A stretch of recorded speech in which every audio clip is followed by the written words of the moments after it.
Order! Order! You are an incorrigible delinquent at times. Behave yourself, man!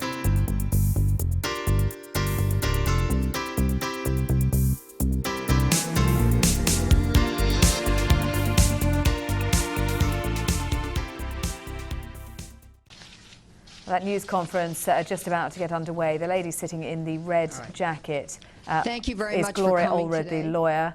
She's just about to Attorney start Gloria speaking. Will Allred outline the will allegations. statement. And then Karina will make her statement. And we will have copies of our statements for you immediately afterwards. Last night, in the final presidential debate, Mr. Trump was asked to respond to the allegations of 9 women who alleged that they had been the victims of inappropriate sexual contact by Mr. Trump. He responded, quote, "Nobody has more respect for women than I do," end quote. His response is ludicrous in light of the fact that 9 women have come forward with allegations that Mr. Trump engaged in kissing them without their consent, groping them, grabbing their breasts and vagina, forcing his tongue down one woman's throat, attempting to have a sexual relationship with another, and generally behaving in accordance with Mr. Trump's own words, which were captured on tape, bragging about what he wanted to do with women and to women. Today, we are here with yet another woman who accuses Donald Trump of disrespecting her by engaging in unwanted and inappropriate sexual behavior.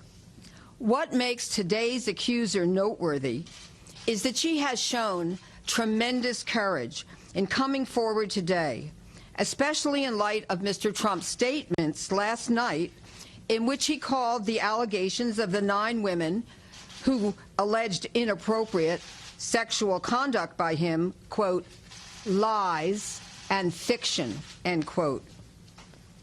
Today's victim is also noteworthy in that her allegations demonstrate how Mr. Trump selects his victims at random.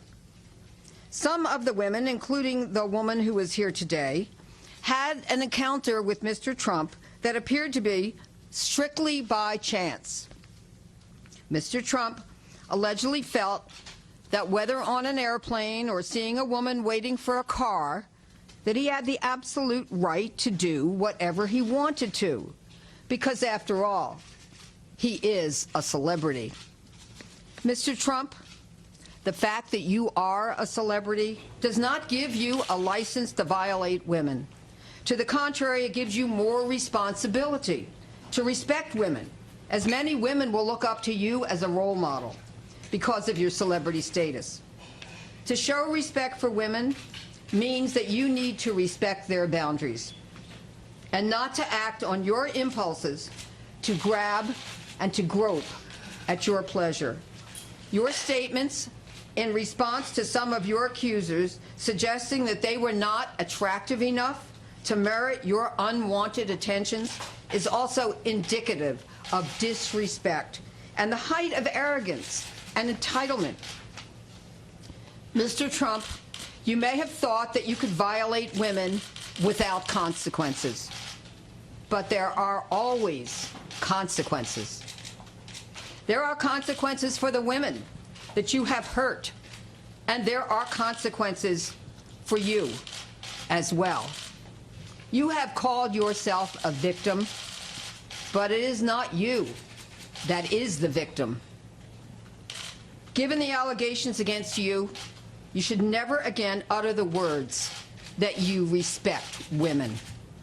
The women that have come forward deserve tremendous respect for having had the courage to speak truth to power.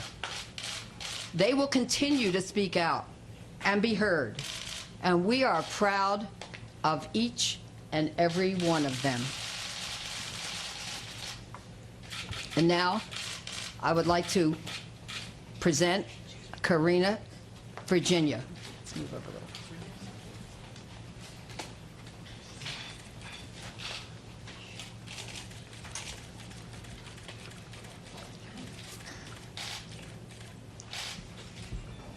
After Donald Trump was caught on tape bragging about groping women, a number of women came forward to share their experiences. I am here today to add my voice to that of the other Trump accusers. I am here to stand up to Mr. Trump for myself, my family, particularly my daughter, and for all the women who deserve to be respected and not subjected to sexual abuse or groped by powerful men who believe that women can be groped, grabbed, or kissed at their pleasure. I am also here to support the other women who had the courage to come forward, only to be labeled as liars by Mr. Trump. No one has asked me to come forward. No one has asked me to come forward. In fact, many people advised me not to speak publicly about what Donald Trump did to me out of concern that I would also be attacked by him.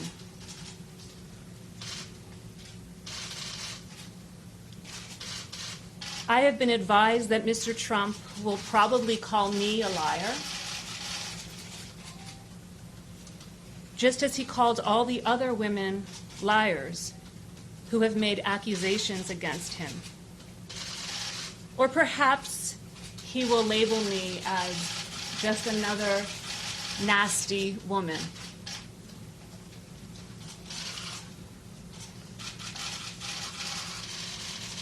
I have lost sleep over this.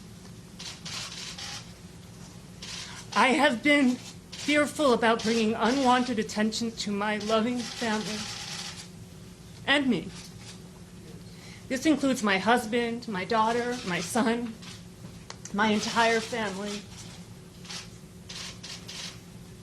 But in the end, I feel that it is my duty as a woman, as a mother,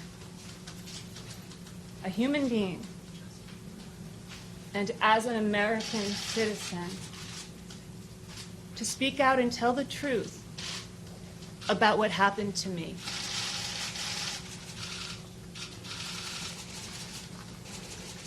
In 1998, I was at the US Open tennis tournament in Flushing, Queens, New York. I was waiting for a car to arrive to take me home. As I was waiting, Donald Trump approached me. I knew who he was, but I'd never met him. He was with a few other men. I was quite surprised when I overheard him talking to the other men about me. He said, "Hey, look at this one. We haven't seen her before. Look at those legs." As though I was an object rather than a person. He then walked up to me and reached his right arm and grabbed my right arm. Then his hand touched the right inside of my breast.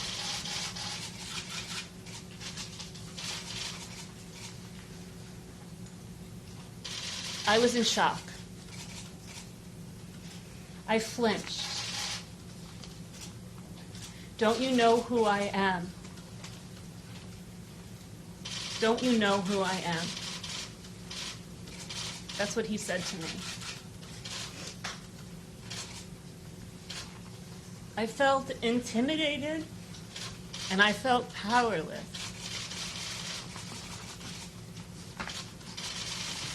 Then my car pulled up and I got in.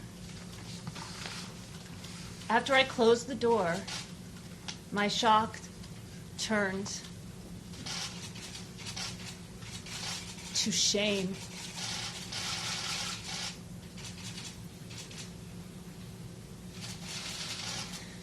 I felt ashamed that I was wearing a short dress and high heels. That feeling of shame stayed with me for a while, and it made me disinclined to wear short dresses or high heels. For a number of years afterwards, I struggled with what to wear so as to not attract unwanted attention.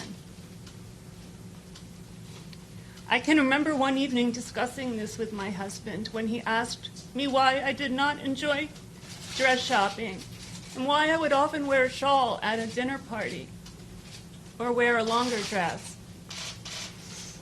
I had made my husband aware of what Mr. Trump had done to me. This is what's so interesting. It was difficult for him to understand why I would ever blame myself for being violated. About 5 years ago, I saw Mr. Trump once again. This time we were at a business setting and there were many people around. He looked me up and down a few times. This time mixed in with the feelings of shame. I had come to the realization that I was the victim, and he had violated me when he groped me years earlier. I now understand that I was not to blame. Mr. Trump,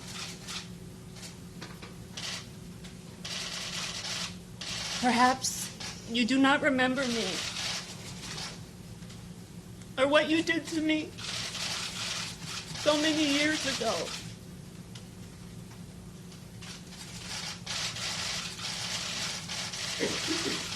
But I can assure you that I remember you and what you did to me as though it was yesterday.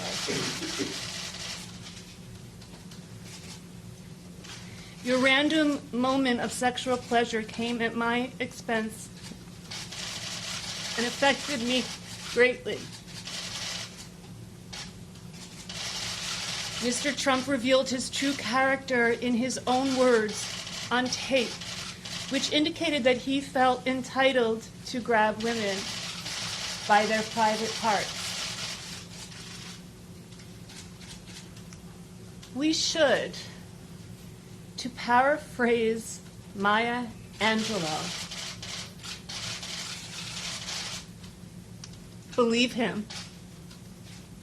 To paraphrase Maya Angelou, believe him.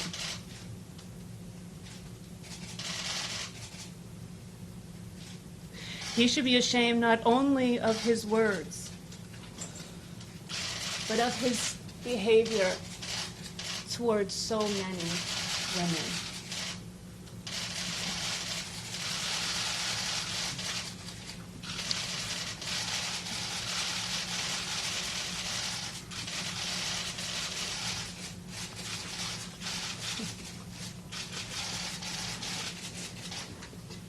Okay. Karina is not going to be answering questions, but I will take some questions. Are there witnesses from that time? She has told her husband, as she indicated, he was not there at that time, but she has told him, and she told some other friends around that time. Gloria, how did this come to your attention, and have you had any conversation with anyone connected with the Clinton campaign? The first part of your question is, how did this come to my attention? The same way that thousands of women and the injustices that they allege have been inflicted upon them have come to my attention in the last 40 years that I've been practicing law as a women's rights attorney. In other words, she contacted me. As to the second part of your question, which was, have I had a contact? Conversation with anybody in the Clinton campaign? Have I had any contact about Karina? The answer is 100% no. In the interest of full disclosure, most people know this, but I'll restate it. I am a Hillary supporter. I was an elected delegate from the 33rd Congressional District to the Democratic National Convention this summer. And 8 years ago as well, I was elected as a delegate to the Democratic National Convention. So I am a proud supporter of Hillary Rodham Clinton. Having said that, I have my own law firm. No one tells me what to do. I don't tell them what to do. And I have had no contact with them about Karina in advance of this. As to the other accuser that I came forward with about a week ago, so Summer Zervos, former candidate on The Apprentice, I also did not tell the Hillary Rodham Clinton campaign that I would be coming forward with Summer Zervos or any other woman in advance of my coming forward. Are you considering a lawsuit? She is not considering a lawsuit at this time. When did she contact you? Very recently. Before the debate? Pardon me? Before the debate? The debate was last night, yes. It was prior to the debate, yes. Can you tell us anything else about Karina, employed or background information? Do you want me to say? Yeah, I'll answer that one. Okay, then you go Where ahead. are you from, New York? I'm from the tri-state area, yes, and I am a yoga instructor, a life coach, an empowerment coach, and an advocate for peace. Gloria, we're from NBC. I know Karina doesn't want to answer any questions, but how would you characterize your client's support from her family? And also, does Karina think that this might impact her work as a yoga instructor or any other? Well, she has the support of her family. That was very important to her, and she would not have done it without the support of her family, and I'm very proud of her family that they do support her. And in terms of, I would like to answer that question, because in terms of my yoga career, I truly believe in the divine. I believe in God. I believe that if you can't see God in all, you can't see God at all. I believe that we're in a time of crisis, and there is an awakening taking place. And I believe that we're all needing to find this inner peace within ourselves at this time. And this is the way you're finding And- your inner peace. And this is how I'm finding my inner peace. And I wouldn't have the integrity to keep teaching and speaking out for women without coming out and supporting the women who were told that they were liars. Gloria, last night Mr. Trump said that the allegations of all the 9 women that have come out since the Access Hollywood tape have been debunked. What is your reply to that? I don't agree that they've been debunked. So is he lying? Well, he didn't share any evidence that he thought he might have that would support his conclusion that these are lies or that they have been debunked. Gloria, what year did that happen again with Karina? I think it said 1998, right? 1998, I think. Gloria, what was the reaction of the other men who were with Donald Trump at the time? Were they also engaging? Were they cheering him on? Did they take a step back? And also, how old were you at the time this happened? And do you know the name of the car service you used? I have no idea what the name of the car service that I used was. Absolutely not. I was 27 at the time. Okay. And when did you get married? You know what, was it after? Afterwards. Okay, it was after, I think that's You the know how real. many, just to, if she told her husband about this incident some years later, we'd like to, was that recently or was it? My husband's here, Yeah. and he's. Yeah, and he's not going to be answering any questions. What about the When did reaction you- of the men? Okay, wait, one at a time, I'm sorry. Can you just clarify when you would have told the first person about this incident in real time? Not long after the incident occurred.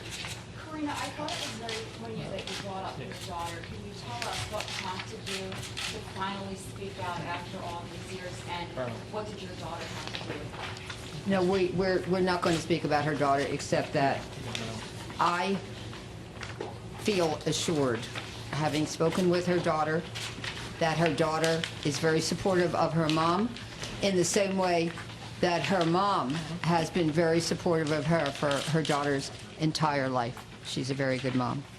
So I think I'll take one last question and then we'll let you go. Anybody who hasn't had a chance to ask a question? Yes. Why did you wait so long, having seen that Trump was running for presidency, and now all of a sudden we're in the debate? Why did you wait so long? Yeah, why did she wait so long? I think we've answered that. It has been a difficult decision for her to come forward knowing that she would be attacked by Mr. Trump and perhaps by some of his supporters. But she was very thoughtful about it and finally decided that it was her duty and to come forward, and that she would find the strength and the courage to come forward, which is what she did. Pardon me? Was it the Access Hollywood tapes?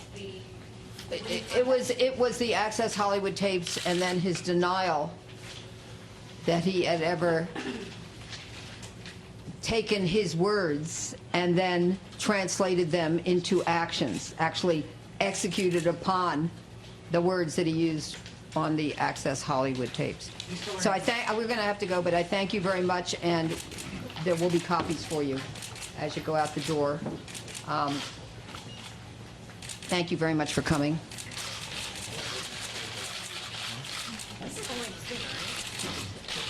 Well, that news conference taking place there with the lawyer Gloria Allred and Corinna Virginia, the latest woman to accuse Donald Trump of inappropriate sexual conduct. She accuses him of inappropriately touching her during the US Open tennis tournament in 1998. She described the incident that she claims that she was waiting for a car after the US Open tennis tournament. Donald Trump approached her. He was in a group talking to other men. He said, "Hey, look at this one. We haven't seen her before. Look at those legs." He walked over to her, she claims, grabbed her right arm and touched her breast. She said it left her with a feeling of shame. She said she had come forward because she was doing this for the other woman who had had the courage to come forward and had been accused of lies by Donald Trump, and she was also doing this for her daughter. She said no one has asked her to come forward. Many had advised her not to speak publicly. Charlie Wolf is still with us, returning to the studio with us. Charlie Wolf, how damaging is this? Well, it's obviously very damaging if it's proven. I'm not going to obviously call the woman a liar or believe or disbelieve her story, because I can't. I'm not in the position. I can't empathize, or I can empathize, but I can't obviously understand how she would feel as a woman, because I'm not a woman. If the story is true, I would find it horrifying. The only things that worry me is when Gloria Allred is talking about that she's not going to go to court. This sort of leaves, from a justice standpoint, I think leaves Donald Trump in a position that's a bit unfair, in that how is this allegation going to be tested? I also worry in that all these allegations have come out recently, and again, I don't know if there's a conspiracy, I'm not suggesting it, but never mind for Trump's sake, for the sake of the American people who want to have a Republican and Democratic candidate to choose from, here we are. Last week, I think it was when these things first came out a couple weeks ago, when we're in the final stages of a major election. This is on the day after the last debate. So the American people don't have the time to either test it, or more importantly, if he was that bad, to have had him kicked out so we have a reputable candidate. Yeah, I mean, Corinna Virginia said that she had come out following the tapes, the lewd comments that were released on that tape of Donald Trump famously some week or so ago. They were also responding to Donald Trump in the final debate last night when he said, nobody has more respect for women than I do. And he called his accusers, the accusations, lies and fiction. Gloria Allred, the lawyer there, saying that was ludicrous. And Corinna Virginia saying, I'm adding my voice to this. I'm doing this for women. But again, Donald Trump does have a problem with women, though, doesn't he? What does he do about this? It's not an easy one. And again, it makes it tough for anyone to defend him. As a man, I'm sure there are people that are saying, you have no right to defend. How do you know? And I don't. I mean, I can't understand, say from the perspective you may understand it. Again, I can find it I can, understand why it would be wrong and why a woman would be upset by it, and again, would not support it. It's not how my mother raised me, let's put it that way. But again, I have to also look at it from the standpoint of an election, is happening right now with major consequence for the world, never mind, for individuals or just the country. And it worries me that charges, very serious charges, are being made, but there's no way to test it. So what does Donald Trump do about this? Well, I think the first thing to do is get a PR that's good with emergency communications.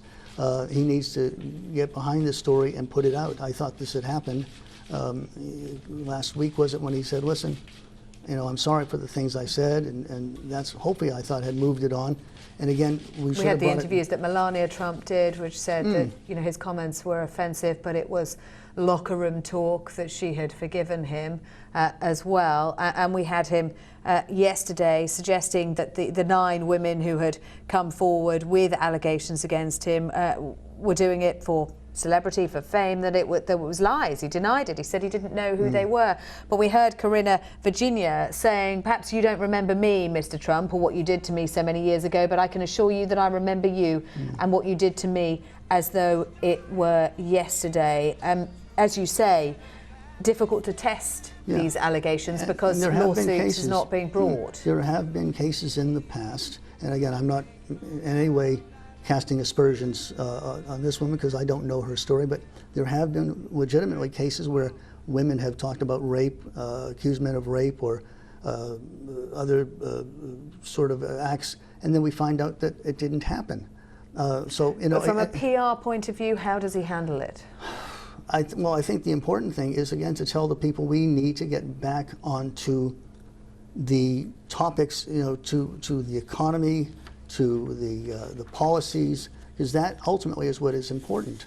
As far as this, again, I'm not sure how you move it off, because it seems like there's some sort of a concerted campaign or effort. Again, some of it. Yeah, although Gloria Allred keen to point out that she'd had no contact with the Democrats. She did say she's a Democrat and that she's a Hillary Clinton supporter, but she'd had no contact. I think she would know how to, tactically release information at certain times without help from, the Democrats. Charlie Wolf, we are out of time there. Let's head to Las Vegas. Our U.S. correspondent Hannah Thomas-Peters there the day after the big debate, and the allegations against Trump just keep coming. They do. He denies them all, but they have this very similar thread that runs through them, which is that Donald Trump allegedly grabs, touches, surprises women without their consent. This is just another layer of complication now for the Republican Party, who have got a real headache, because not only is their new standard bearer being accused of sexual assault on an almost daily basis, but he dropped a real bombshell in the debate last night. He's been claiming for months that this election could be rigged, inferring that the media conspires against him. There is a global left-wing conspiracy to keep him from power. But last night, he refused to say that he would accept the results of a general election in the United States, undermining a key pillar of American democracy. Here's what he had to say. Millions of people that are registered to vote that shouldn't be registered to vote. So let me just give you one other thing. So I talk about the corrupt media. I talk about the millions of people. Tell you one other thing. She shouldn't be allowed to run. She's guilty of a very, very serious crime. She should not be allowed to run. And just in that respect, I say it's rigged, because she should never have been allowed to run for the president based on what she did with emails and so many other things. But, sir, there is a tradition in this country. In fact, one of the prides of this country is the peaceful transition of power, and that no matter how hard fought a campaign is, that at the end of the campaign, that the loser concedes to the winner. Not saying that you're necessarily going to be the loser or the winner, but that the loser concedes to the winner and that the country comes together in part for the good of the country. Are you saying you're not prepared now to commit to that principle? What I'm saying is that I will tell you at the time. I'll keep you in suspense. Well, okay? Chris, let me respond to that, because that's horrifying. Every time Donald thinks things are not going in his direction, he claims whatever it is rigged against him. The FBI conducted a year-long investigation into my emails. They concluded there was no case. He said the FBI was rigged. He lost the Iowa caucus. He lost the Wisconsin primary. He said the Republican primary was rigged against him. Then Trump University gets sued for fraud and racketeering. He claims the court system and the federal judge is rigged against him. There was even a time when he didn't get an Emmy for his TV program 3 years in a row, and he started tweeting that the Emmys were rigged against him. Should have gotten it. This is a mindset. This is how Donald thinks. And it's funny, but it's also really troubling. So in the aftermath of this, I was in the spin room and I pressed Donald Trump's surrogates about the argument. And it didn't really hold up because all of them said that if Donald Trump wins the election, they would support the outcome, but that they would wait and see, like Trump had said, if he loses. This is now a scorched earth policy. A few weeks ago, after that tape came out in which Trump was recorded bragging about sexual assault, he's turned against elite members of his party. The language has changed. He said he wants to drain the swamp of Washington. He's called Hillary Clinton the devil. He's appealing to those core base supporters, and he is now relying on his last hope, really, which is that they turn out in never-before-seen numbers to give him a chance at the White House. The conventional wisdom now, looking at the polls and Hillary Clinton's path to victory, is that that's going to be very difficult for him indeed. Anna, thank you very much. And